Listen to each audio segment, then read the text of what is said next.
ఈ భౌతిక ప్రకృతిని భోగించాలి అన్న మన కోరిక తగిన అవకాశాలను భగవంతుడే కల్పిస్తూ ఉన్నాడు అని మనం అర్థం చేసుకోవాల్సి ఉంటుంది. ఇలా రకరకాలైన మార్గాలలో మనకు ఈ భౌతిక ప్రకృతిని భోగించే అవకాశాన్ని కల్పిస్తున్న భగవంతుడు మనకు సాధు మహాత్ములు, శాస్త్రాలు, ఆచార్యులు, గురువులు వంటి వారిని కూడా అందించడం ద్వారా మనం నేను ఈ దేహం కాదు, నేను ఆత్మను అని తెలుసుకునే అవకాశాన్ని కూడా కల్పిస్తూ ఉన్నాడు. ఆ అవకాశం ద్వారా అంటే భగవద్గీత, భాగవతం వంటి గ్రంథాల ద్వారా, మన శ్రీల ప్రభుపాదుల వంటి ఆచార్యుల ద్వారా, సాధు మహాత్ముల ద్వారా మనం ఎప్పుడైతే నేను దేహం కాదు ఆత్మ అని తెలుసుకుంటామో అప్పుడు భగవంతుడు అందిస్తున్న ఈ ఫెసిలిటీస్ ఏవైతే ఉన్నాయో వీటన్నిటినీ కేవలం దేహాన్ని నిలబెట్టుకోవడం కోసం మాత్రమే ఉపయోగించుకుంటూ మన యొక్క పూర్ణ శక్తిని అటువంటి శాస్త్ర అధ్యయనం, సాధన వంటి వాటి మీద కేటాయించి మనం భగవద్ధామానికి వెళ్ళే దిశగా కృషి చేయాలి అని భగవంతుడు కోరుకుంటూ ఉన్నాడు. ఆ కోరికతోనే ఆయన ఇటువంటి ఫెసిలిటీస్ అన్ని మనకు కల్పిస్తూ ఉన్నాడు అని మనం గడిచిన వారం చర్చించుకున్నాం. ఇక గడిచిన వారం మనం చర్చించుకున్న చివరి శ్లోకం 15వ శ్లోకంలో భగవంతుడు ఏం చెప్పాడు అంటే, నేను ప్రతి జీవి హృదయంలో కూడా పరమాత్మగా కొలువై ఉన్నాను. అలా పరమాత్మగా వారి హృదయాలలోనే వారి శ్రేయోభిలాషిగా ఉంటూ వారికి జ్ఞానము, అపోహనము, స్మృతి అనే 3 అంశాలు కలిగిస్తూ ఉన్నాను. జ్ఞానం అంటే మనం సంపాదించే విషయ పరిజ్ఞానం, అంటే ఇంద్రియాల ద్వారా మనం రకరకాలైన విషయాల పరిజ్ఞానాన్ని సంపాదిస్తూ ఉంటాం. ఆ జ్ఞానాన్ని అవసరమైనప్పుడు ఉపయోగించుకుంటూ ఉంటాం. ఉదాహరణకు నేను ఒక బైక్ను ఎలా డ్రైవ్ చేయాలి అన్నది మొట్టమొదటి నేర్చుకున్నాను అనుకోండి. నేను బైక్ డ్రైవింగ్ నేర్చుకుంటే దానికి సంబంధించిన విషయాలన్నీ విని తెలుసుకుంటే అది జ్ఞానం. దాన్ని ప్రాక్టీస్ చేస్తే అది విజ్ఞానం. ఈ 2 జ్ఞానము, విజ్ఞానము ఈ 2 స్మృతి రూపంలో భగవంతుడు మనకు అందిస్తూ ఉన్నాడు. అంటే నేను నిజంగా బైక్ నడపడం మొదలు పెట్టినప్పుడు ఏ సందర్భంలో నేను బ్రేక్ వేయాలి, ఏ సందర్భంలో నేను యాక్సిలరేటర్ రైట్ చేయాలి, ఏ సందర్భంలో నేను బండి పక్కకు తిప్పాలి, ఇలాంటివన్నీ కూడా స్మృతి రూపంలో భగవంతుడు నాకు అందిస్తూ ఉంటాడు. ఇక అపోహనం అంటే మరచిపోవడం. జ్ఞానం, స్మృతి బాగున్నాయి, ఇవి భగవంతుడు మనకు అందించడం మనకు ఉపయోగకరంగా ఉన్నాయి, మరి మరచిపోవడం ఎందుకు అంటే అది కూడా మనం చర్చించుకున్నాం. గడిచిన జన్మలో ఒక జీవాత్మ ఒక భిక్షగాడుగా ఉన్నాడు అనుకోండి, ఈ జన్మలో అతడు మహారాజుగా ఉన్నాడు అనుకోండి. భిక్షగాడిగా ఉన్నప్పుడు అతనికి ఏదైతే అనుభూతి ఉందో దాన్ని అతను మర్చిపోలేకపోతే ఈ జన్మలో మహారాజుగా అతను ఆనందాన్ని అనుభవించలేడు. కాబట్టి భగవంతుడు కృపతో ఈ జన్మలోకి నేను రాగానే ఆ వ్యక్తికి తాను గత జన్మలో భిక్షగాడిగా ఉన్నప్పుడు ఏవైతే అతడికి అనుభూతులు ఉన్నాయో వాటన్నిటిని కూడా స్మృతి పదంలోంచి చెరిపివేస్తూ ఉన్నాడు. తద్వారా ఈ జన్మలో ఆ జీవాత్మ మహారాజుగా చాలా ఆనందంగా ఉండడం వీలవుతుంది అని మనం అనుకున్నాం. కాబట్టి భగవంతుడు స్మృతి, అపోహనం, జ్ఞానం అన్ని ఆయనే మనకిస్తూ ఉన్నాడు. మన హృదయంలోనే ఆయన ఉన్నాడు అని మనం చర్చించుకున్నాం. ఇక చివరిగా భగవంతుడు ఏమన్నాడు అంటే, 4 వేదాల గురించి మీరు వినున్నారు కదా, ఈ వేదాలన్నీ మీరు చక్కగా అధ్యయనం చేసి అవపోసన పడితే దాని యొక్క సమగ్ర సారాంశం ఏమిటి అని మీరు తెలుసుకుంటే ఆ సారాంశం నేనే అని చెప్తున్నాడు భగవంతుడు. అంటే వేదాలన్నీ అధ్యయనం చేసి ఒకరు సమగ్రంగా అర్థం చేసుకుంటే సారభూతంగా తెలుసుకోవాల్సింది నన్నే అని శ్రీకృష్ణుడు చెప్తూ ఉన్నాడు. అలాగే వేదాంతకృత వేదవిత్ అన్న మాటల ద్వారా ఈ వేదాంత సూత్రాలు రచించిన వ్యాసుడిని నేనే, ఆ వేదాల గురించి సమగ్ర అవగాహన ఉన్నది కూడా నాకు మాత్రమే అని భగవంతుడు చెప్పాడు అని మనం అనుకున్నాం. మరి మనకు ఒక సందేహం రావచ్చు, భగవంతుడు 4 వేదాలు మనకు అందించాడు, వేదాల సారమంతా నేనే అని చెప్తున్నాడు, నిజానికి వేదాల యొక్క సమగ్ర అర్థం నాకు మాత్రమే పూర్ణంగా తెలుసు అంటున్నాడు కదా, మరి వేదాల యొక్క సారం నేనే అని భగవంతుడు అంటే మేము అర్థం చేసుకోలేకపోతున్నాము, కాస్త 2-3 ముక్కల్లో మాకేదైనా వివరంగా చెప్తే వేద సారం అర్థం చేసుకునే ప్రయత్నం చేస్తాం అని మనమంటే భగవంతుడు తర్వాతి శ్లోకాన్ని వేదాల సార రూపంలో రాబోయే 3 శ్లోకాలు మనకు చెప్తూ ఉన్నాడు. భగవంతుడు ఏమంటున్నాడు అంటే,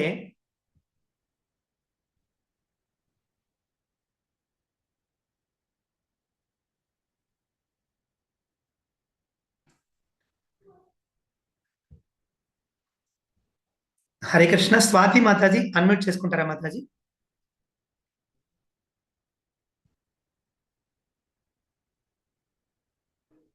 స్వాతి మాతాజీ ఉన్నారా?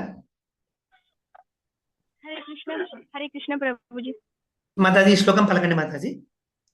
ద్వావిమౌ పురుషౌ లోకే ద్వావిమౌ పురుషౌ లోకే క్షరశ్చాక్షర ఏవ చ క్షరశ్చాక్షర ఏవ చ క్షరః సర్వాణి భూతాని క్షరః సర్వాణి భూతాని కూటస్థోక్షర ఉచ్యతే. కూటస్థోక్షర ఉచ్యతే. ధన్యవాదాలు మాతాజీ. ఈ శ్లోకంలో శ్రీకృష్ణ భగవానుడు వేదాల సారాన్ని మనకు వివరించి చెప్పే ప్రయత్నం చేస్తూ ఒక మాట అంటున్నాడు. ఏమంటున్నాడు అంటే ద్వావిమౌ పురుషౌ లోకే అని చెప్తున్నాడు. ఈ లోకంలో రెండు రకాల జీవులు ఉన్నారు అని చెప్తూ ఉన్నాడు. అంటే భగవంతుడి యొక్క సృష్టిలో అది ఆధ్యాత్మిక సృష్టి, భౌతిక సృష్టి, మొత్తాన్ని కూడా సృష్టి అని మనం అనుకుంటే ఈ సృష్టిలో 2 రకాల జీవులు ఉన్నారు అని చెప్తున్నాడు. వారి పేర్లు ఏమిటి అంటే క్షరః చ అక్షర ఏవచ అంటున్నాడు. క్షర పురుషుడు, అక్షర పురుషుడు అని వీరి పేర్లు అని చెప్తున్నాడు. అంటే భగవంతుడు ఏమంటున్నాడు అంటే తన చేత సృష్టించబడిన సమస్త సృష్టిని, అందులో ఉన్న సమస్త జీవులను 2 భాగాలుగా నేను విభజించి చూపిస్తాను అని చెప్తున్నాడు. ఒక భాగపు జీవులను ఆయన ఏమంటున్నాడు అంటే క్షర పురుషులు అంటున్నాడు.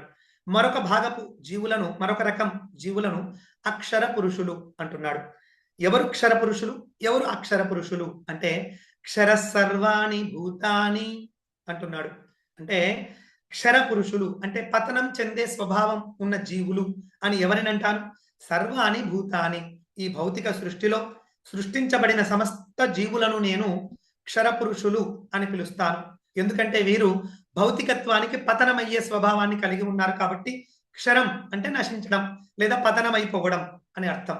ఈ జీవులందరూ కూడా తాము నిజానికి నా యొక్క ఉన్నత శక్తికి చెందిన వారు అయినప్పటికీ వారి స్వభావ రీత్యా వారు భౌతికత్వానికి న్యూన స్థాయికి, కింది స్థాయికి పడిపోయే స్వభావం ఉన్నవాళ్ళు కాబట్టి వీరిని క్షర పురుషులు అని పిలుస్తాను అంటున్నాడు.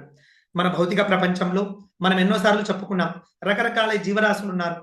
వృక్షాలు, జంతువులు, పక్షులు, క్షీరదాలు, మానవులు, దేవతలు, గంధర్వులు, యక్షులు, సిద్ధులు, కిన్నెరలు, కింపురుషులు, ఇలా రకరకాలైన జీవరాశులు ఈ భౌతిక ప్రపంచంలోని, ఈ బ్రహ్మాండంలోని 14 లోకాలలో ఉన్నారు. వీళ్ళందరినీ భగవంతుడు ఒక్క మాటతో వీరందరూ క్షర పురుషులు అంటే భౌతికత్వానికి పతనం చెందే స్వభావం ఉన్న జీవులు అని చెప్తూ ఉన్నాడు. మరి మా 14 లోకాలలో ఉన్న మేమంతా కూడా పతనమయ్యే స్వభావం ఉన్న జీవులం, క్షర పురుషులం. అయితే మరి 2వ రకం జీవులు ఎవరు అంటే కూటస్థ అక్షర ఉచ్యతే అని భగవంతుడు చెప్తున్నాడు. అంటే ఎవరైతే భగవంతుడే నాకు సర్వస్వం, భగవంతుని పాదపద్మాలే నాకు చరమాశ్రయం, నేను భౌతిక ప్రకృతి వంక చూడను, నాకు తెలిసేదంతా శ్రీకృష్ణ భగవాన్ని పాదపద్మాలు మాత్రమే అని ఆయననే ఆశ్రయించి ఉన్న శాశ్వత నిత్య జీవులు ఎవరైతే ఉన్నారో, ఎవరైతే వైకుంఠ ధామాలలో, గోలోక బృందావనంలో ఆయనతో కలిసి జీవిస్తూ ఉన్నారో, ఆయనను సేవించడమే పరమ లక్ష్యంగా ఉన్న నిత్య జీవులు ఎవరైతే ఉన్నారో వారిని నిత్యులు అని పిలుస్తారు. కొన్ని పరంపరల్లో వారిని నిత్య సూరులు అని కూడా పిలుస్తారు. అటువంటి నిత్యులైన జీవులను భగవంతుడు ఇక్కడ అక్షర అని పిలుస్తున్నాడు. అంటే వారు ఎన్నడూ భౌతిక ప్రకృతికి పతనం చెందకోకుండా భగవంతునితో పాటే వారు కూడా శాశ్వతంగా ఆయన ధామంలోనే ఉండిపోయిన వారు అని చెప్తూ ఉన్నారు. ఆచార్యులు ఏమంటారు అంటే మన భౌతిక ప్రపంచం, మనమున్న ఈ బ్రహ్మాండం 14 లోకాలతో ఉంటే ఇటువంటి బ్రహ్మాండాలు ఈ భౌతిక సృష్టిలో అనంతంగా ఉన్నాయి అని ఆచార్యులు చెప్తున్నారు. అయితే ఎంతో పెద్దది అని మనం భావించే ఈ భౌతిక సృష్టి మొత్తం కూడా భగవంతుని యొక్క సృష్టిలో 1/4వ వంతు మాత్రమే అని ఆచార్యులు చెప్తున్నారు. అంటే 0.5%, 25% మాత్రమే భౌతిక సృష్టి, కానీ 75% అది ఆధ్యాత్మిక సృష్టి, ఆధ్యాత్మిక లోకాలు. అవి కూడా అనంతంగా ఉన్నాయి. అక్కడ కూడా ప్రతి లోకంలో శ్రీకృష్ణ భగవాను యొక్క ఒకానొక విష్ణు స్వరూపం ఆయా లోకాలలో అధిపతిగా ఉంది. ఆ విష్ణు స్వరూపాన్ని ఆరాధిస్తూ ఆయనను సేవిస్తూ ఎంతో మంది నిత్య జీవులు ఆయా లోకాలలో ఉన్నారు అని ఆచార్యులు చెప్తున్నారు. వారందరినీ భగవంతుడు అక్షర పురుషులు అని పిలుస్తూ ఉన్నాడు. ఈ అధ్యాయం ప్రారంభ భాగంలో భగవంతుడు చెప్పిన విధంగా ఆ ఆధ్యాత్మిక లోకాలు, అక్కడ సూర్యుడు గాని చంద్రుడు గాని అలాగే అగ్ని గాని విద్యుత్తు గాని వీటి అవసరమే లేకుండా ఆ లోకాలన్నీ స్వయం ప్రకాశమానంగా ఉంటాయి అని భగవంతుడు చెప్తున్నాడు. ఆయా లోకాలలో ఉన్న ఆ నిత్య జీవులను భగవంతుడు వారు నిత్యముక్తులు, వారిని భగవంతుడు అక్షరులు అని పిలుస్తున్నాడు. కానీ ఈ భౌతిక సృష్టిలో ఉన్న మన వంటి జీవులను భగవంతుడు బద్ధ జీవులు అని పిలుస్తాడు. మన వంటి బద్ధ జీవులను భగవంతుడు క్షరులు అని పిలుస్తున్నాడు. అంటే పతనమయ్యే స్వభావం ఉన్నవారు అని చెప్తున్నాడు. కాబట్టి భగవంతుని ఉద్దేశం ఏమిటి అంటే, నేను చెప్తున్న విషయాన్ని అర్థం చేసుకొని మీరు క్షరులుగా ఉండిపోకుండా, నేను ఈ అధ్యాయం ప్రారంభంలో చెప్పిన విషయాలన్నీ చక్కగా అర్థం చేసుకొని, ముఖ్యంగా 5-6 శ్లోకాలలో చెప్పిన విషయాలను జాగ్రత్తగా గుర్తుంచుకొని ఆ యోగ్యతలన్నిటినీ మీరు సంపాదించుకొని నా ధామానికి రావలసింది అని భగవంతుడు ఇక్కడ చెప్తున్నాడు. అంటే మీరు సమస్త వేదాలను అర్థం చేసుకున్న తర్వాత మీరు తెలుసుకునే విషయం ఇదే: మేము బద్ధజీవులం, మేము క్షరులం, మేము ఈ భౌతిక సృష్టిలో ఉండిపోయాం.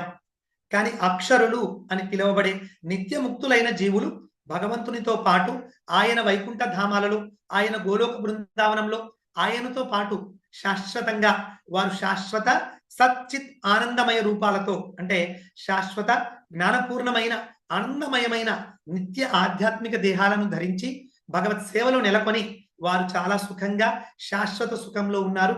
మేము మాత్రం ప్రతిబింబ మాత్రమైన భ్రాంతికారకమైన మోహకారకమైన భ్రమపూర్వమైన ఆనందాన్ని సుఖాన్ని ఈ భౌతిక ప్రపంచంలో లేశమాత్రంగా అనుభవిస్తూ, ఆ సుఖం కూడా దుఃఖపూర్ణమైనది కానీ దాన్నే సుఖం అని భ్రాంతి చెందుతూ ఇక్కడ ఉండిపోతూ ఉన్నాం.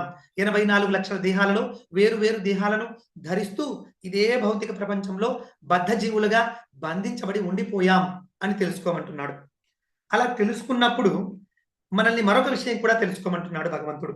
కొంతమంది ఏమంటారు అంటే, సరే ఇది బాగానే ఉంది, మేము క్షర పురుషులం అని చెప్తున్నారు కదా, అక్షర పురుషులు పైన ఆధ్యాత్మిక ధామంలో ఉన్నారు అని చెప్తున్నారు కదా, మరి అక్కడికి వెళ్ళడం కోసం భగవంతుడు మేము పవిత్రం కావాలి, మా భౌతిక కల్మషాలన్నీ తొలగిపోవాలి, మేము ద్వంద్వాల నుండి విడిపడాలి, ఇవన్నీ చెప్తున్నారు కదా, ఇవన్నీ బాగానే ఉన్నాయి. మేము కూడా అక్షర పురుషులుగా మారినప్పుడు మళ్ళీ మేము భగవంతుని ఎందుకు సేవించాలి అని కొంతమంది అడిగే వాళ్ళు ఉంటారు. అంటే మేము ముక్తి పొందిన తరువాత, మేము ముక్త పురుషులం అయిపోయిన తర్వాత కూడా మళ్ళీ మీరు భగవత్ సేవ చేయాలి అని చెప్తున్నారు కదా, ఎందుకు అలా సేవించాలి అని అడిగే వాళ్ళ కోసం భగవంతుడు తరువాత శ్లోకంలో సమాధానం చెప్తూ ఉన్నాడు. ఏమంటున్నారు అంటే,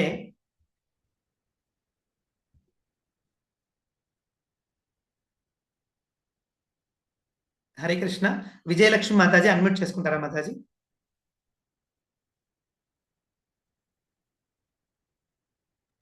हरे कृष्ण प्रभु जी, हरे कृष्ण प्रभु जी। హరే కృష్ణ. ఈ విజయలక్ష్మి మాతాజీ. హరే కృష్ణ ప్రభుజీ, ప్రణామాలు. ప్రణామాలు మాతాజీ. ఈ శ్లోకం పలకండి మాతాజీ. సరే ప్రభుజీ. ఉత్తమ పురుషస్త్వన్యః ఉత్తమ పురుషస్త్వన్యః పరమాత్మేతి ఉదాహృతః పరమాత్మేతి ఉదాహృతః యో లోకత్రయమావిశ్య యో లోకత్రయమావిశ్య బిభర్తి బిభర్తి అవ్యయ ఈశ్వరః అవ్యయ ఈశ్వరః. హరే కృష్ణ ప్రభుజీ. ధన్యవాదాలు మాతాజీ. ఈ శ్లోకంలో భగవంతుడు, ఇందాక నేను 2 రకాలైన పురుషులు ఉన్నారు ఈ సృష్టిలో అని చెప్పాను కదా, కానీ నేను మాత్రం వాళ్ళిద్దరికీ వేరుగా, వాళ్ళిద్దరికంటే పై స్థాయిలో నా నిత్య స్థితిలో నేను ఎప్పుడూ ఉంటాను అని భగవంతుడు చెప్తూ, అటువంటి నన్ను ఉత్తమ పురుషుడు అని పిలుస్తారు అని చెప్తున్నాడు. అంటే క్షర పురుషులు అక్షర పురుషులు అనే బద్ధ జీవులు ముక్త జీవులు వీళ్ళిద్దరు మాత్రమే కాకుండా, వీళ్ళిద్దరిని నియమించే, వీళ్ళిద్దరిని శాసించే, వీళ్ళిద్దరిని నియంత్రణలో ఉంచుకోగలిగే పరమ పురుషుడిగా నేనున్నాను అని భగవంతుడు ఈ శ్లోకంలో చెప్తూ, ఉత్తమ పురుషహతు అన్యః అంటున్నాడు. అన్యః అంటే వేరైన వాడు అని అర్థం. అంటే ఉత్తమ పురుషుడు ఎవరైతే ఉన్నాడో ఆయన ఈ క్షర పురుషులకు అక్షర పురుషులకు వీళ్ళిద్దరికీ వేరుగా ఉన్నాడు అని చెప్తూ ఉన్నాడు. పరమాత్మ ఇది ఉదాహృతః అని చెప్తున్నాడు. ఆ ఉత్తమ పురుషుణ్ణి పరమాత్మ అని పిలుస్తారు అని చెప్తున్నాడు.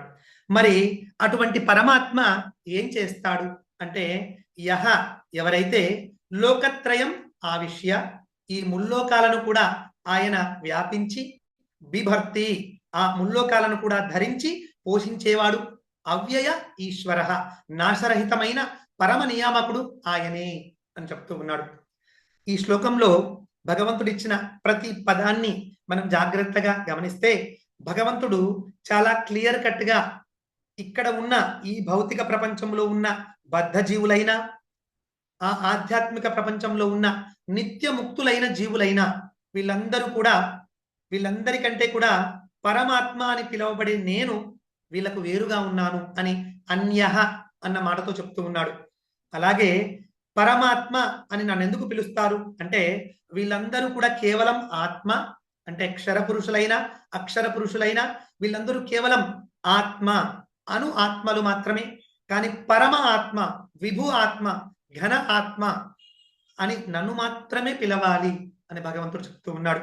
కాబట్టి ఎవరైనా నువ్వు కూడా భగవంతుడి అయిపోతావు అంటే మనం ఈ శ్లోకాన్ని ఆధారంగా చేసుకొని ఆ విషయాన్ని విశ్వసించరాదు అని ఆచార్యులు చెప్తూ ఉన్నారు. భగవంతుడు ఇక్కడ క్లియర్ గా చెప్తున్నాడు. అన్య అన్న మాటతో ఉత్తమ పురుష అన్య అని చెప్తున్నాడు. అంటే ఈ ఇద్దరు పురుషులు బద్ధజీవులు, ముక్త జీవులు. నీవు ఈరోజు బద్ధజీవుడిగా ఉన్నప్పటికీ ఆచార్యుల పాదపద్మాలు ఆశ్రయించి, భగవంతుని పాదపద్మాలు ఆశ్రయించి భవిష్యత్తులో ముక్త పురుషుడిగా మారి ఆయన ధామానికి వెళ్ళవచ్చునేమో కానీ ఎప్పటికీ ఈ బద్ధజీవులు లేదా ముక్త జీవులు వీరికి భగవంతుడికి తేడా అన్నది ఉంది అని భగవంతుడు చెప్తున్నాడు. అందుకే ముక్త పురుషులైనా సరే భగవంతుణ్ణి సేవించడమే వారి స్వరూపం అని శ్రీ చైతన్య మహాప్రభుల వారు మనకేం చెప్తున్నారు అంటే, జీవేర స్వరూపమై కృష్ణేర నిత్యదాస అని చెప్తూ ఉన్నాడు. అంటే ఈ జీవుని యొక్క నిజస్వరూపం శాశ్వత ధర్మం ఏమిటి అంటే, శ్రీకృష్ణ భగవాన్ని నిత్య దాసత్వమే మన శాశ్వత స్వరూపం, మన ధర్మం, శాశ్వత నిత్య ధర్మం అని భగవంతుడు శ్రీకృష్ణ భగవానుడు ఆయనే శ్రీ చైతన్య మహాప్రభుగా వచ్చి మనకు తెలియజేస్తూ ఉన్నాడు. ఈ శాశ్వత ధర్మం దీన్నే సనాతన ధర్మం అని అంటారు. జీవుని యొక్క సనాతన ధర్మం ఏమిటి అంటే, నిత్యంగా సేవ చేయడమే ఈ జీవుని యొక్క ధర్మం అని ఆచార్యులు చెప్తున్నారు. అందుకే మనం బద్ధ జీవులుగా ఈ భౌతిక ప్రపంచంలో ఉన్నప్పటికీ, మనకు భౌతిక ప్రకృతిని భోగించాలి అనే కోరిక ఉన్నప్పటికీ, ఎల్లవేళలా మన చుట్టూ ఉన్న ప్రతి ఒక్కరిని మనం గమనిస్తే ప్రతి ఒక్కరూ ఎల్లవేళలా ఎవరినో ఒకరిని సేవిస్తూ మనకు కనిపిస్తారు. ఒక తల్లి తన పిల్లల్ని సేవిస్తూ ఉంటుంది, ఒక భార్య భర్తను సేవిస్తూ కనిపిస్తుంది, ఒక తల్లిదండ్రులు పిల్లల్ని సేవిస్తూ ఉంటారు. అలాగే ఈ భౌతిక ప్రపంచంలో మేము నాయకులం అనుకునే వాళ్ళు ప్రజలను సేవిస్తూ ఉంటారు, ప్రజలు ఆ నాయకులను సేవిస్తూ ఉంటారు. ఇలా ఈ చుట్టూ ఉన్న ఎవరిని మనం గమనించినా ప్రతి ఒక్కరూ తమకు తెలియకుండానే తాము ఎవరో ఒకరిని సేవిస్తూ ఉంటారు. బద్ధజీవులు అందరూ కూడా త్రిగుణాలతో కూడిన మాయను సేవిస్తూ ఉంటారు అని ఆచార్యులు చెప్తూ ఉన్నారు. ఆధ్యాత్మిక దృష్టికోణంలో అంటే భౌతిక దృష్టికోణంలో చూస్తే ప్రతి ఒక్కరూ ఇతరులను సేవిస్తూ కనిపిస్తారు.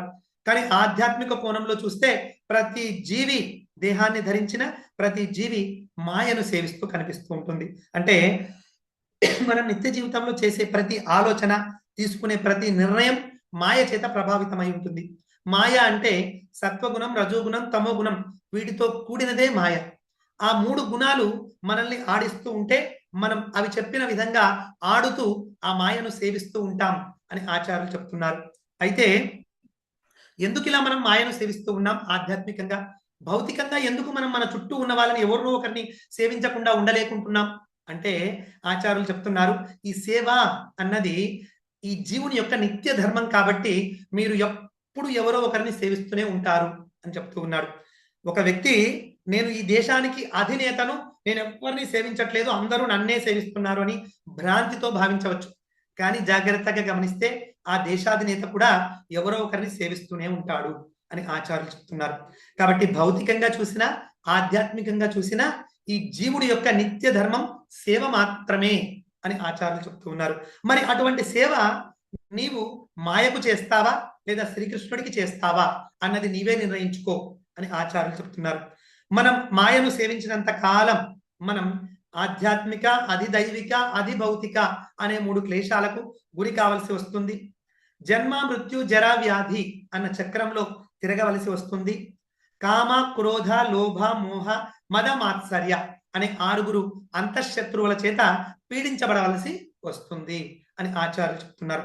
కానీ ఎప్పుడైతే నేను ఈ భగవద్గీత భాగవతం ఇత్యాది గ్రంథాల ద్వారా తగిన జ్ఞానాన్ని సంపాదించి ఒక ప్రామాణిక గురు శిష్య పరంపరలోని ఒక ఆచార్యుని పాదపద్మాలు ఆశ్రయించి ఆయన చెప్పిన విధంగా నిత్యం సాధన చేస్తూ ఈ భౌతిక త్రిగుణాల నుంచి గనుక విడివడగలిగితే, నేను భగవంతుని పాదపద్మాలు ఆశ్రయించగలిగితే అప్పుడు మాయను సేవించకుండా నేను శ్రీకృష్ణ భగవానుణ్ణి సేవించగలుగుతాను అని ఇక్కడ ఆచార్యులు మనకు తెలియజేస్తూ ఉన్నారు. కాబట్టి సేవ అన్నది తప్పనిసరి. అయితే నీవు మాయను సేవిస్తావా శ్రీకృష్ణుని సేవిస్తావా నీవే నిర్ణయించుకో అని భగవంతుడు అలాగే ఆచార్యులు మనకు ఆ నిర్ణయాన్ని వదిలివేశారు. మనకి ఏదైనా స్వాతంత్రం ఉంది అంటే అది ఇందులో మాత్రమే అని ఆచార్యులు చెప్తున్నారు. నేను ఎవరిని సేవించాలి అన్న విషయంలో మాత్రమే మనకు స్వాతంత్రం ఉంది. నేను సేవ చేయాలా వద్దా అని నిర్ణయించుకునే స్వాతంత్రం మనకు లేదు.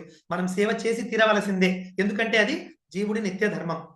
నిత్య ధర్మం అనేది ఎలా ఉంటుంది అంటే ఆచార్యులు భౌతిక ఉదాహరణలు మనకు చెప్తారు. ఉప్పు అని మనం ఒకటి తీసుకుంటే అది నాలుక పైన వేసుకుంటే ఉప్పగా ఉంటుంది. ఉప్పగా ఉండడం ఉప్పు యొక్క నిత్య ధర్మం. అలాగే చక్కెర మనం నాలుక పైన వేసుకుంటే అది తీయగా ఉంటుంది. తీయగా ఉండడం చక్కెర యొక్క నిజ ధర్మం. అది ఎప్పుడు తీయగానే ఉంటుంది. ఆ చక్కెరను మీరు కర్నూలులో ఇండియాలో నాలుక పైన వేసుకున్నా, అమెరికాకు వెళ్ళి మీ నాలుక పైన వేసుకున్నా చక్కెర ఎప్పుడు తీయగానే ఉంటుంది.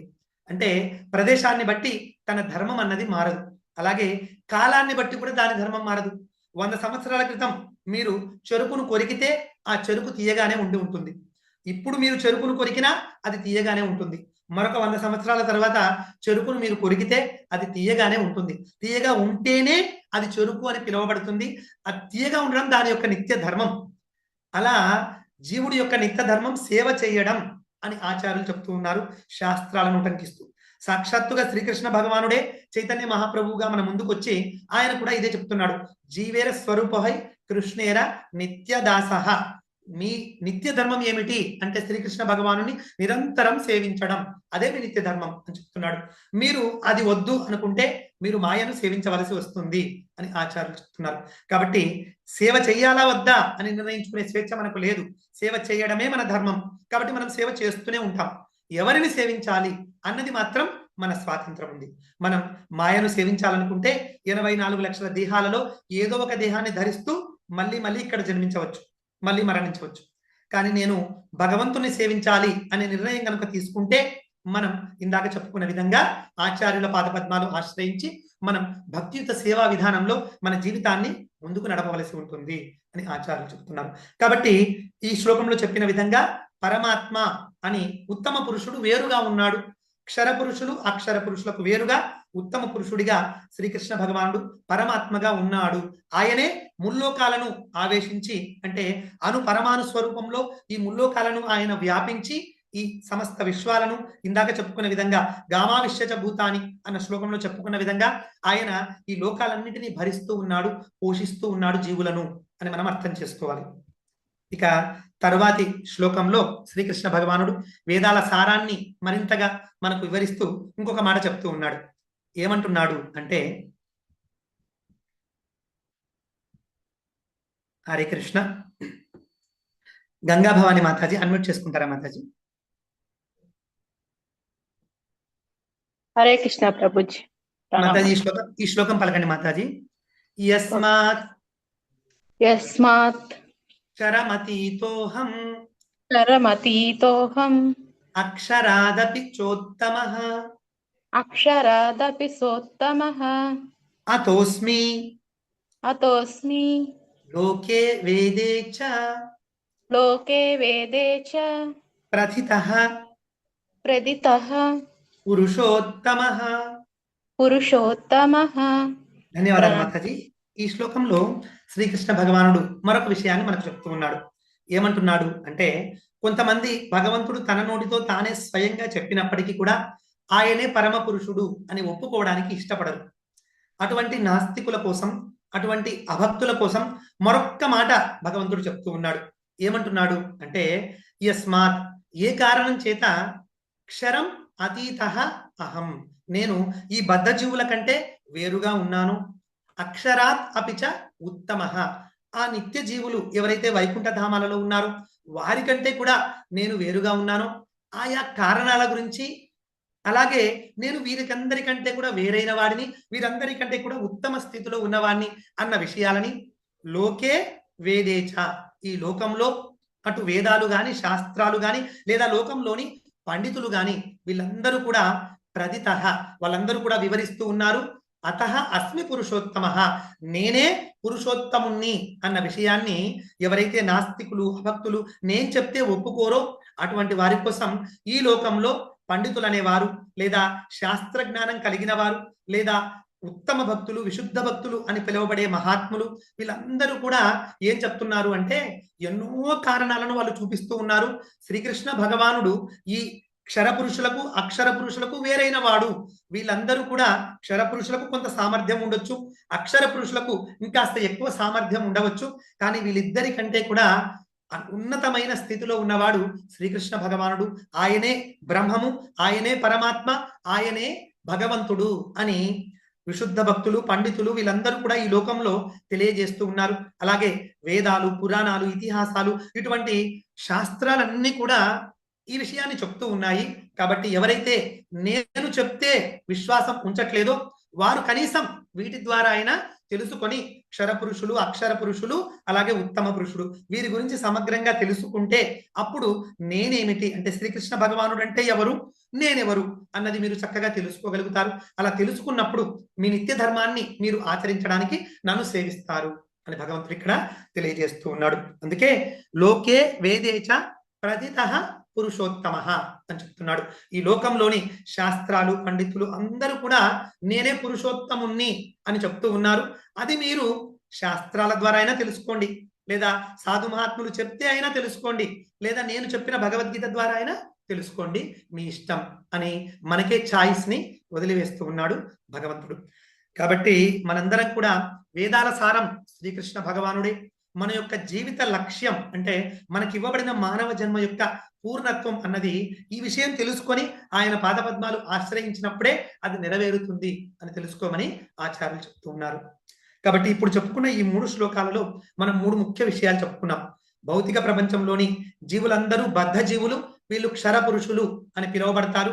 ఎందుకంటే వీళ్ళు పతనం చెందే స్వభావం ఉన్నవారు. భగవంతుని యొక్క ఉన్నత శక్తి అయిన జీవాత్మ ఆ స్థితిలో ఉండకుండా భౌతికత్వానికి పతనం చెందే స్వభావం ఉంది. కాబట్టి భగవంతుడు క్షర పురుషుడు అంటున్నాడు మనల్ని. అలాగే ఎవరైతే ఇలా పతనం చెందకుండా భగవంతుని ధామంలో నిత్యముక్తులుగా ఉండి ఆయన్ను సేవిస్తున్నారో వారు అక్షర పురుషులు, వాళ్ళు ఎప్పుడు పతనం చెందడం లేదు అని భగవంతుడు చెప్తూ ఉన్నాడు. ఈ ఇద్దరికి వేరుగా ఉత్తమ పురుషుడిగా భగవంతుడు పరబ్రహ్మము, పరమాత్మ, భగవంతుడు అని పిలువబడుతూ శ్రీకృష్ణుడు ఉన్నాడు అని తెలుసుకోమంటున్నాడు. అలా తెలుసుకొని ఆయన్ను ఆశ్రయించమని చెప్తూ ఉన్నాడు. అయితే ఆచార్యులు మనకు మరొక విషయాన్ని చెప్తూ ఉన్నారు. జీవుడు, భగవంతుడు వీళ్ళిద్దరు కూడా వ్యక్తిగతులని ఇప్పుడు ఇక్కడ స్పష్టంగా మనకు తెలుస్తోంది.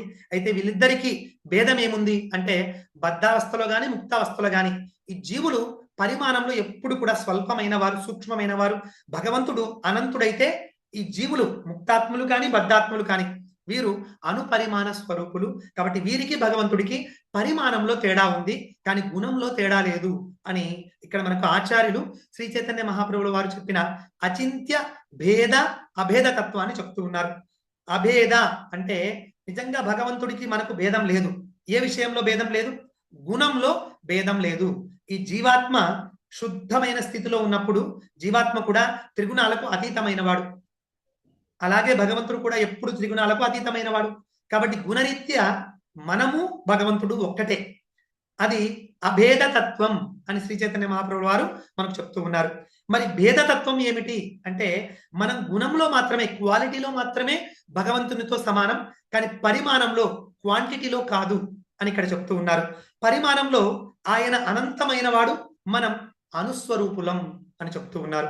కాబట్టి ఆచార్యులు ఏమంటున్నారు అంటే భగవంతునికి మనకి భేదం ఉందా, భేదం లేదా అని ఎవరైనా ప్రశ్నిస్తే భేదం ఉంది, భేదం లేదు. భేదం ఎందులో ఉంది? పరిమాణంలో భేదం ఉంది. నేను అనుమాత్ర స్వరూపుడిని, ఆయన అనంతుడు, కాబట్టి భేదం ఉంది. భేదం లేదు. ఎందులో భేదం లేదు? గుణంలో భేదం లేదు, క్వాలిటీలో భేదం లేదు. నా క్వాలిటీ భగవంతుని క్వాలిటీ ఒక్కటే. ఆయన త్రిగుణాలకు అతీతమైన వాడు, నేను కూడా త్రిగుణాలకు నిజానికి అతీతమైన వాణ్ణి అని గ్రహించమంటున్నారు ఆచార్యులు. ఇక 19వ శ్లోకంలో శ్రీకృష్ణ భగవానుడు ఒకవేళ ఎవరైనా ఇప్పుడు నేను చెప్పిన ఈ 3 శ్లోకాలలోని విషయాన్ని చక్కగా అర్థం చేసుకొని తన స్వరూపాన్ని నా స్వరూపాన్ని బాగా తెలుసుకుంటే అటువంటి వాళ్ళు ఏం చేస్తారు అన్న విషయాన్ని వివరిస్తూ ఉన్నాడు. ఏమంటున్నాడు అంటే, బి వెంకటేశ్వర్లు ప్రభుజీ హరే కృష్ణ అన్మ్యూట్ చేసుకుంటారా? హరే కృష్ణ ప్రభుజీ. ఈ శ్లోకం పలకండి ప్రభుజీ. పాప. యో యో మామేవం యో మామేవం అసమ్మూఢః అసమ్మూఢః జానాతి పురుషోత్తమం జ్ఞానాతి పురుషోత్తమం స సర్వవిత్ సర్వవిత్ భజతి మాం భజతి మాం సర్వభావేన భారత. సర్వభావేన భారత. ధన్యవాదాలు ప్రభుజీ. ఈ శ్లోకంలో భగవంతుడు మనకు విషయాన్ని చెప్తూ ఉన్నాడు. మరి మేము చక్కగా అర్థం చేసుకున్నాము, మేము విశ్వసిస్తున్నాము శ్రీకృష్ణ భగవానుడే సమస్త జీవులకు అధిపతి, సమస్త లోకాలకు అధిపతి. మేము ఈ భౌతిక ప్రపంచంలో ఉన్నాము అంటే మేము నిలబడ్డ ఈ భూమికి ఆ శక్తిని ఇచ్చి మమ్మల్ని భరించే శక్తిని ఇస్తున్నవాడు కూడా భగవంతుడే. ఆయన సకల లోకాలను ఆవహించి ఈ జీవులందరినీ భరించి పోషిస్తూ ఉన్నాడు. అలాగే మేము స్వీకరించే ఆహారానికి ఆ రుచిని కల్పిస్తున్నది కూడా భగవంతుడే. అసలు ఆహారం పండడానికి కావలసిన వర్షాన్ని కురిపిస్తున్నది ఆయనే. ఆయనే సూర్యునికి చంద్రునికి తేజస్సుని ఇస్తున్నాడు. ఇవన్నీ మేము విశ్వసిస్తూ ఉన్నాం. అలాగే ఆయనే మా ఉదరంలో జఠరాగ్నిగా ఉంటూ మేము స్వీకరించే ఆహారాన్ని పచనం చేస్తూ ఉన్నాడు. ఇవన్నీ మేము విశ్వసిస్తూ ఉన్నాం అని గనుక ఒకరు భావిస్తే అటువంటి వ్యక్తి అసమ్మూఢః అని భగవంతుడు చెప్తున్నాడు. యో మామేవం అసమ్మూఢో జానాతి పురుషోత్తమం అంటున్నాడు. అంటే ఎవరైతే నేను పురుషోత్తముణ్ణి అని తెలుసుకుంటాడో అటువంటి అసమ్మూఢః అనే వ్యక్తి, ఆ వ్యక్తి ఏం చేస్తాడు? సర్వవిత్. ముందుగా ఆ వ్యక్తి యొక్క క్వాలిటీ చెప్తున్నాడు. ఆ వ్యక్తి సర్వవిత్ అంటే సర్వజ్ఞానం కలిగిన వాడుగా నా చేత భావించబడతాడు అని చెప్తున్నాడు. సర్వవిత్ అంటే సమస్త జ్ఞానము ఎరిగిన వాడు అని చెప్తున్నాడు భగవంతుడు.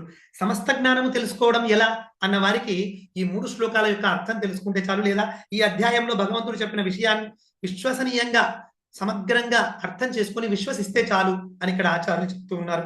ఒక వ్యక్తి సమస్త జ్ఞానాన్ని కలిగాడు అని ఎప్పుడు చెప్తాం అంటే భగవంతుడు భగవద్గీతలో 15వ అధ్యాయంలో ఏవైతే వివరాలు చెప్పాడో ఆ విషయాలన్నిటినీ చక్కగా అర్థం చేసుకొని విశ్వసించి అనుభూతిగా మార్చుకుంటే ఆ వ్యక్తిని సర్వవిత్ సమస్తము ఎరిగినవాడు అని పిలవచ్చు అని భగవంతుడు చెప్తున్నాడు. మరి అటువంటి వ్యక్తి ఏం చేస్తుంటాడు అంటే అతడు భజతి మాం సర్వభావేన అని చెప్తున్నాడు.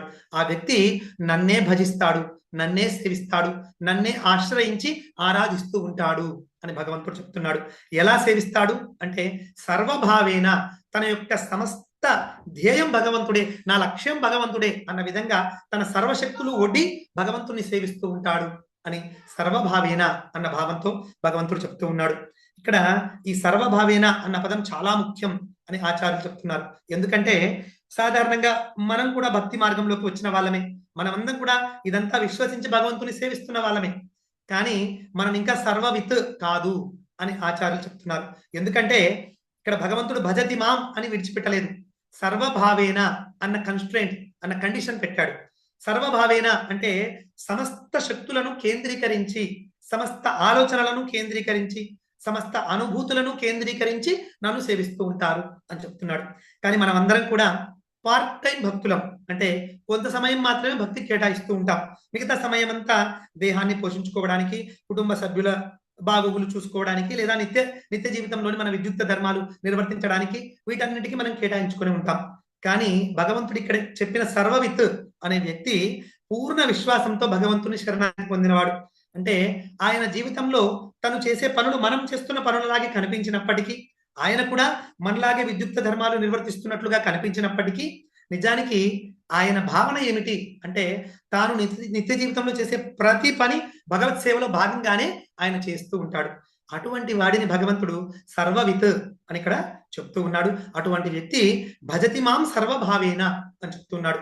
పూర్తిగా భగవంతుని పాదపద్మాలకు శరణాగతి పొంది ఆయన్నే సేవిస్తూ ఉంటాడు అటువంటి భక్తుడు అని భగవంతుడు చెప్తున్నాడు.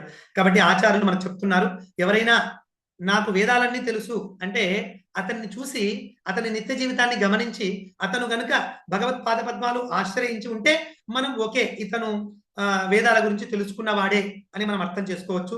ఒకవేళ అతడు పైకి నాకు వేదాల సారమంతా తెలుసు అని చెప్పుకుంటూ అతడు శ్రీకృష్ణుని భగవానునిగా గుర్తించకపోతే ఆ వ్యక్తి అజ్ఞాని, భ్రమలో ఉన్నాడు, భ్రాంతిలో నాకు సర్వము తెలుసు అని అనుకుంటున్నాడు. నిజానికి అతనికి సర్వము తెలిసిన వాడు అతను కాదు అని మనం గుర్తించవచ్చు అని ఆచార్యులు చెప్తున్నారు. ఇక ఈ అధ్యాయం యొక్క చిట్ట చివరి శ్లోకంలో ఫలస్తుతి లేదా ఫలశ్రుతి అని పిలువబడే ఈ శ్లోకంలో భగవంతుడు ఫలితాన్ని మనకు వివరిస్తూ ఉన్నాడు. ఈ అధ్యాయం యొక్క ఫలితం ఏమిటి అని మనకు చెప్తూ ఉన్నాడు. హరే కృష్ణ. మురళీధర్ ప్రభుజీ అన్మ్యూట్ చేసుకుంటారా ప్రభుజీ? హరే కృష్ణ ప్రభుజీ, ధన్యవాద ప్రణామ్స్. హరే కృష్ణ, ధన్యవాద ప్రణామం ప్రభుజీ. ఈ శ్లోకం పలకండి. ఇది గుహ్యతమం శాస్త్రం, ఇది గుహ్యతమం శాస్త్రం, ఇదముక్తం మయా నఘ, ఇదముక్తం మయా నఘ, ఇదముక్తం మయా నఘ, ఇదముక్తం మయా నఘ, ఏతత్ బుద్ధ్వా ఏతద్బుద్ధ్వా బుద్ధిమాన్ స్యాత్ బుద్ధిమాన్ స్యాత్ కృతకృత్యశ్చ భారత. కృతకృత్యశ్చ భారత. ధన్యవాదాలు ప్రభుజీ. హరే ఈ కృష్ణ శ్లోకంలో ప్రభుజీ. భగవంతుడు మనకు ఈ అధ్యాయ సమగ్ర సారాంశాన్ని ఫల రూపంలో మనకి ఏమని వివరిస్తున్నాడు అంటే, ఇది ఈ అధ్యాయంలో ఇప్పటి వరకు చెప్పిన ఈ విషయాలన్నీ కూడా గుహ్యతమం శాస్త్రం. ఇప్పుడు చెప్పిన ఈ శాస్త్రంలోని ఈ భాగం గుహ్యతమం అంటే సీక్రెట్స్ లో కూడా చాలా ఉన్నత స్థాయి రహస్యం అని చెప్తూ ఉన్నాడు. గుహ్యం, గుహ్యతరం, గుహ్యతమం అనేవి సూపర్లేటివ్ డిగ్రీకి వెళ్తాయి. అంటే రహస్యం, గొప్ప రహస్యం, పరమ రహస్యం అన్న విధంగా. అంటే భగవంతుడు ఏమంటున్నాడు అంటే, ఇప్పుడు నేను చెప్తున్న ఈ విషయాలు ఇవి పరమ రహస్యమైన శాస్త్ర విషయాలు అని చెప్తూ ఉన్నాడు. ఇదం ఉక్తం మయా, నా చేత ఇప్పుడు చెప్పబడినాయి నీకు అని చెప్తూ ఉన్నాడు. ఎందుకు నేను నీకు చెప్తున్నాను అంటే, నువ్వు అనఘ అని చెప్తున్నాడు. ఓ భారత, ఓ అర్జున, నీవు పాపరహితుడివి కాబట్టి నేను నీకు ఈ విషయాన్ని బోధిస్తూ ఉన్నాను అని చెప్తున్నాడు. మనకు కూడా ఏం చెప్తున్నాడు అంటే, మీరు ఎవరికంటే వాళ్లకు ఈ అధ్యాయంలోని రహస్య విషయాలు చెప్పరాదు, వారు పాపాత్ములైతే అసలు చెప్పకూడదు అని చెప్తున్నాడు. కానీ ఎవరైతే పుణ్యతములు, భక్తియుక్త సేవలో నెలకొన్న వారు, ఇటువంటి భక్తులు ఉంటారో వారికి దీన్ని వివరించవచ్చు అని భగవంతుడు చెప్తూ ఉన్నాడు. మరి దీన్ని తెలుసుకుంటే ఏమొస్తుంది అంటే, ఏతత్ బుద్ధ్వా, దీన్ని బుద్ధ్వా అంటే చక్కగా మన జ్ఞానంలో, మన బుద్ధిలో కనుక నింపుకోగలిగితే బుద్ధిమాన్ స్యాత్, అటువంటి వ్యక్తి మాత్రమే బుద్ధిమంతుడు అవుతాడు, బుద్ధిమంతుడు అని పిలవబడతాడు అని భగవంతుడు చెప్తున్నాడు. అటువంటి వ్యక్తి కృతకృత్యశ్చ, కృతకృత్యుడవుతాడు అని చెప్తున్నాడు. కృతకృత్యుడు అంటే తన యొక్క మానవ జన్మను పరిపూర్ణం, సార్థకం చేసుకోగలుగుతాడు అని చెప్తూ ఉన్నాడు. ఇక్కడ కొంతమంది ఒక సందేహాన్ని అడుగుతారు. ఏమంటారంటే, భగవంతుడు జీవులందరి పట్ల సమదృష్టి కలిగిన వాడు కదా, మరి నీవు పాపరహితుడు కాబట్టి ఈ సీక్రెట్, ఈ రహస్యం నీకు చెప్తూ ఉన్నాను అంటున్నాడు. మరి పాపాత్ములకు ఎందుకు భగవంతుడు ఈ విషయాన్ని చెప్పట్లేదు అని కూడా కొంతమంది సందేహపడతారు. ఆచార్యులు ఏం చెప్తున్నారు అంటే, పాపాత్మునికి గనుక ఇటువంటి విషయాలు చెప్పామనుకోండి, అంటే నీవు ఈ దేహం కాదు, నీవు జీవాత్మ, నీవు దేహాలు మారుస్తూ ఉంటావు అని చెప్పామనుకోండి, పాపాత్ముడు దాన్ని ఎట్లా అర్థం చేసుకుంటాడు అంటే, సరే నేను ఈ దేహం విడిచిపెట్టిన తర్వాత మరొక దేహం నాకు ఎలాగో వస్తుంది కాబట్టి ఈ దేహంతో నేను ఈ భౌతిక ఇంద్రియ భోగాన్ని అనుభవించడానికి ఎన్ని పాపాలైనా చేస్తాను అని ఇంకా తీవ్రంగా పాపాలు చేయడానికే వెళ్తాడు తప్ప ఈ పాపాల ఫలితాన్ని నేను అనుభవించాల్సి వస్తుంది అని అర్థం చేసుకోడు. మూర్ఖంగా నాకు 84 లక్షల దేహాలు ఉన్నాయి కాబట్టి నాకు ఈ దేహం పోయినా ఏం ప్రాబ్లం లేదు అని తప్పుగా అర్థం చేసుకొని తప్పుగా ప్రవర్తిస్తాడు. ఇలా ఇదొక్కటే కాదు, ఎన్నో రకాలుగా పాపాత్ములు మనం చెప్పే మంచి విషయాలను కూడా తప్పుడు దృష్టిలో స్వీకరించి దాన్ని తప్పుగా భావించి మరింత పాపం వైపు వెళ్ళిపోయే అవకాశం ఉంటుంది. కాబట్టి పాపాత్ములకు దీన్ని చెప్పదలుచుకోలేదు అని భగవంతుడు తెలియజేస్తూ ఉన్నాడు. ఎవరైతే భగవంతుని విశ్వసిస్తారో, ఎవరైతే భగవంతుని పాదపద్మాలు ఆశ్రయించేందుకు ఉత్సుకతతో ఉంటారో, ఎవరైతే ఏషాం త్వంతగతం పాపం జనానాం పుణ్యకర్మనాం అని 7వ అధ్యాయంలో భగవంతుడు చెప్పిన విధంగా తమ యొక్క పుణ్యకర్మల ఫలితంగా తమ పాపాలను నశింపజేసుకుంటారు, అటువంటి వారికి మాత్రమే ఈ శాస్త్రం అందుతుంది అని భగవంతుడు చెప్తున్నాడు. మనం అనుకోవచ్చు, నేను ఒక వ్యక్తికి దీని గురించి వివరించబోతాను ప్రచారంలో భాగంగా. మరి ఆ వ్యక్తి ఒకవేళ పాపాత్ముడైతే నేను అతనికి దీన్ని తెలియజేస్తే అప్పుడు రహస్యాన్ని అతనికి చెప్పిన వాడిని అవుతాను కదా అని మనం అనుకోవచ్చు. కానీ ఆచార్యులు ఏం చెప్తున్నారు అంటే, భగవంతుడు పరమాత్మగా ప్రతి జీవి హృదయంలోనూ నేనున్నాను అని ఇందులోనే మనకు చెప్తూ ఉన్నాడు. ఆ పరమాత్మ ఆ మూర్ఖుడికి, ఆ పాపాత్ముడికి ఈ శాస్త్రాన్ని అర్థం చేసుకునే అవకాశాన్ని ఇవ్వడు అని చెప్తూ ఉన్నారు ఆచార్యులు. కాబట్టి మీరు ప్రచారాన్ని ధైర్యంగా చేసుకోండి. ఎవరికైనా భగవద్గీత గురించి చెప్పేందుకు ప్రయత్నం చేయండి. ఎవరైతే తమ యొక్క పుణ్యకర్మల చేత తమ పాప ఫలితాలను అంతం చేసుకోగలిగారో వాళ్ళు దీన్ని అర్థం చేసుకొని మీరు చెప్పే విషయాన్ని విని మీ మార్గానికి వస్తారు. ఎవరైతే పాపాత్ములు ఉన్నారో వారు ఎంత మాత్రము దీన్ని అంగీకరించరు. వారి హృదయంలో ఉన్న పరమాత్మ వారికి ఎటువంటి స్మృతిని ఇస్తాడు అంటే, ఇది నాకు అవసరం లేదు అనేటటువంటి ఉద్దేశాన్ని వాళ్ళకి కలిగిస్తాడు. తద్వారా వాళ్ళు దీన్ని స్వీకరించరు అని కూడా ఆచార్యులు మనకు చెప్తూ ఉన్నారు. కాబట్టి మనం ప్రచారం చేసేటప్పుడు ఎదుటి వ్యక్తి ఇతడు దీనికి పాత్రుడా కాదా అని మొట్టమొదట మనం తెలుసుకోలేకపోవచ్చు. కాబట్టి ప్రారంభంలో మనం ఒకరికి చెప్పొచ్చు.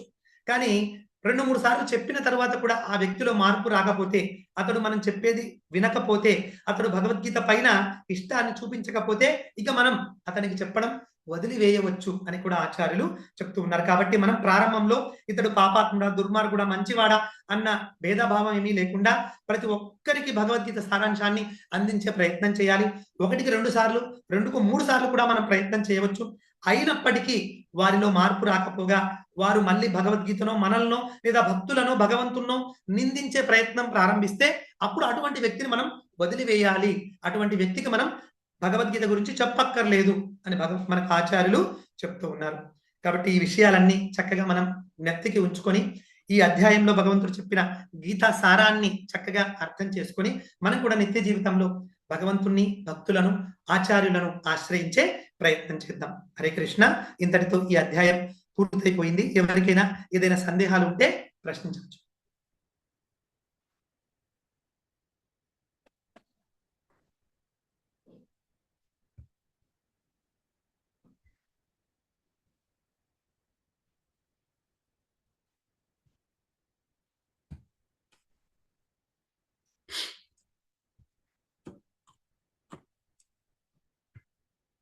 మీరెవరు ప్రశ్నించకపోతే నేను ప్రశ్నలు అడుగుతాను. హరే కృష్ణ.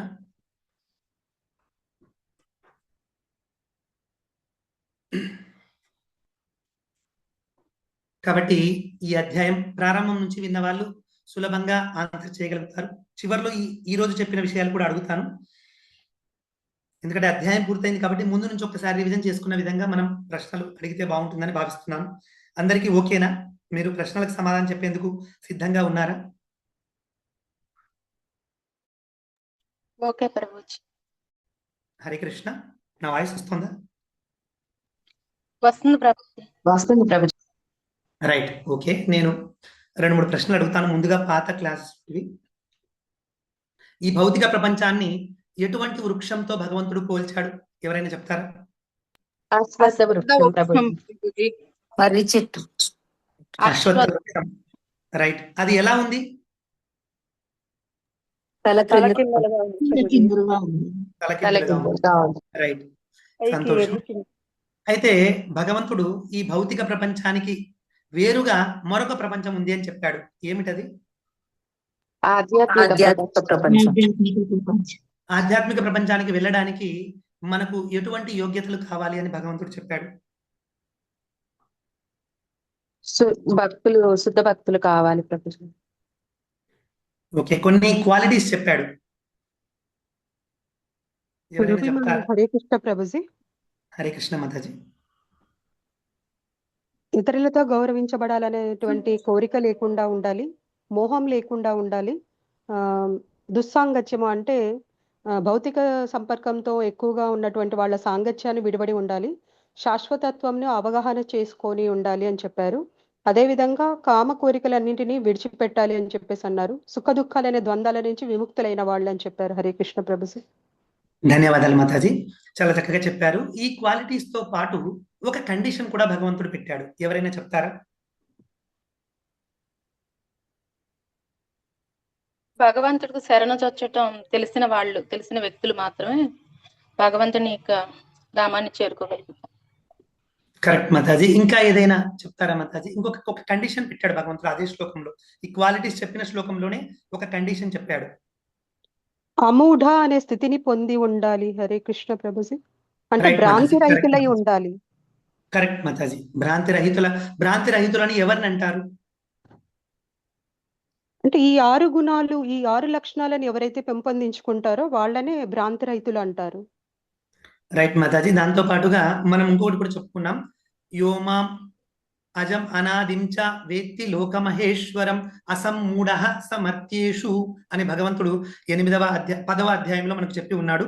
కాబట్టి ఎవరైతే భగవంతుడు అజుడు, అనాది, సకల లోకాలకు అధిపతి అని తెలుసుకుంటారో అటువంటి వారు అసమ్మూఢ అని పిలువబడతాడు. వారు భ్రాంతి లేని వాళ్ళు అని భావించబడతారు. కాబట్టి భగవంతుడు పుట్టుక లేనివాడు, శాశ్వతుడు అని తెలుసుకోవాలి. అలాగే ఆయనకు మూల కారణం అంటే ఏది లేదు, కానీ సమస్తానికి ఆయనే మూల కారణం అని తెలుసుకోవాలి.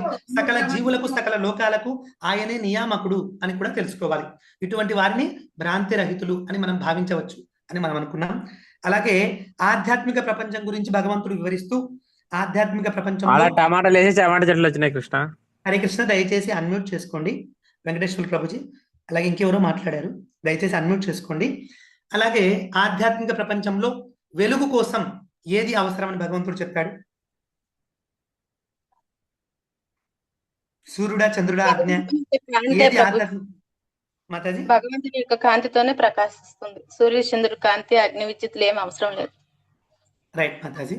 అలాగే భగవంతుడు ఈ లోకాలలోని ప్రజలందరికీ ఆహారాన్ని తానే అందిస్తున్నాను అని చెప్పాడు. మరి ఆహారం జీర్ణం కావడానికి ఏ విధంగా భగవంతుడు సహకరిస్తున్నాడు?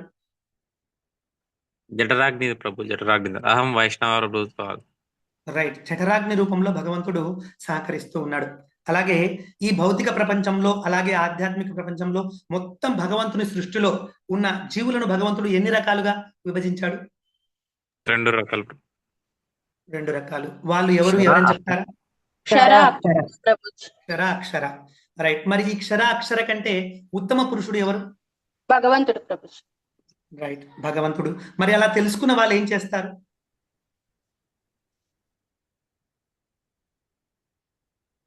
భగవంతుని సేవిస్తారు ప్రభు. భగవంతుని భక్తియుత సేవలో నెలకొంటారు. భగవంతుని యొక్క భక్తియుత సేవలు అనుకుంటారు. రైట్. అలాగే అలా తెలుసుకున్న వాళ్ళను భగవంతుడు ఏమంటున్నాడు? ఒక పేరు పెట్టాడు వాళ్ళకి. అక్షరం కాదు మాతాజీ, సర్వవిత్ అని చెప్పాడు. అంటే సర్వము తెలిసిన వాళ్ళు మాత్రమే. ఎవరైతే భగవంతుణ్ణి ఆశ్రయిస్తారో, భగవంతుడే సర్వస్వం అని తెలుసుకుంటారో, భగవంతుడు అక్షర పురుషుల కంటే వేరైన వాడు ఉన్నతుడు అని తెలుసుకొని ఆయన్ని ఆశ్రయించి సేవిస్తారో అటువంటి వ్యక్తిని సర్వవిత్ అని భగవంతుడు చెప్తున్నాడు. అటువంటి వారు మాత్రమే కృతకృత్య అంటే తమ మానవ జీవితాన్ని పరిపూర్ణం చేసుకున్న వాళ్ళు అవుతారు అని కూడా భగవంతుడు చెప్తూ ఉన్నాడు. హరే కృష్ణ. ఈనాటి భగవద్గీత అధ్యయన కార్యక్రమానికి హాజరైన భక్తులందరికీ హృదయపూర్వక ప్రణామాలు, కృతజ్ఞతలు. ఇలాగే మనం కూడా భగవంతుడు చెప్పిన విధంగా ఆ సర్వవిత్ అయ్యే దిశగా, భగవంతుని పాదపద్మాలు ఆశ్రయించే దిశగా మనల్ని ముందుకు నడపమని గురువులను అలాగే భగవంతుని ప్రార్థన చేస్తూ నాకు ఈ అవకాశాన్ని కల్పించి శక్తిని ప్రసాదించి నా చేత 4 మాటలు చెప్పించిన మా ఆధ్యాత్మిక గురువులు, దీక్షా గురువులు అయినటువంటి పరమ పూజ్య జయపతాక స్వామి గురు మహారాజ్ వారి దివ్య పాదపద్మాలను భక్తితో ప్రార్థిస్తూ, అలాగే నాకు ఈ అవకాశాన్ని కల్పించిన శిక్షా గురువులు పూజ్యశ్రీ రూపేశ్వర్ చైతన్య ప్రభుజీ, పూజ్యశ్రీ వైష్ణవ కృప ప్రభుజీ, పూజ్యశ్రీ రఘునందన్ సేవక్ ప్రభుజీ, పూజ్యశ్రీ వేణుమాధవ్ ప్రభుజీ, పూజ్యశ్రీ గౌరాంగ దర్శన్ దాస్ ప్రభుజీ, ఇలాగే ఎంతో మంది శిక్షా గురువులు వాళ్ళందరి పాద పద్మాలకు హృదయపూర్వక ప్రణామాలు తెలియజేస్తూ, మీ అందరికీ కూడా హృదయపూర్వక కృతజ్ఞతలు తెలియజేస్తూ ఈనాటి అధ్యయన కార్యక్రమాన్ని మనం పూర్తి చేసుకుందాం. అనంత కోటి వైష్ణవ భక్త బృందకి జై. నవాచార్య శ్రీల హరిదాస్ ఠాకూర్ కి జై. అభయ చరణారవింద భక్తి వేదాంత స్వామి శ్రీల ప్రభుపాద్ కి జై. గ్రంథరాజ్ శ్రీమద్ భగవద్గీత గ్రంథానికి జై. వాంఛా కల్పతరుభ్యశ్చ కృపా సింధుభ్యేవ పతితానాం పావనేభ్యో వైష్ణవేభ్యో నమో నమః. జయ శ్రీ కృష్ణ కృష్ణ హరే హరే హరే రామ హరే రామ హరే రామ కృష్ణ హరే కృష్ణ కృష్ణ హరే హరే హరే రామ హరే రామ రామ రామ హరే హరే హరే కృష్ణ కృష్ణ కృష్ణ హరే హరే రామ హరే రామ రామ రామ హరే హరే హరే కృష్ణ. ధన్యవాదాలు ప్రభు. ధన్యవాదాలు. కృష్ణ హరే హరే హరే రామ రామ రామ హరే హరే. హరే కృష్ణ హరే కృష్ణ ప్రభుజీ, ధన్యవాదాలు. హరే కృష్ణ మాతాజీ ప్రభుజీ, అందరికీ ధన్యవాదాలు, ప్రణామాలు, కృతజ్ఞతలు. హరే కృష్ణ. హరే కృష్ణ ప్రభుజీ, ప్రణామాలు ప్రభుజీ, ధన్యవాదాలు ప్రభుజీ. హరే కృష్ణ మాతాజీ, ప్రణామాలు మాతాజీ. హరే కృష్ణ. కృష్ణ ప్రభుజీ ప్రణామాలు. ప్రణామాలు మాతాజీ. హరే కృష్ణ. హరే కృష్ణ. హోస్ట్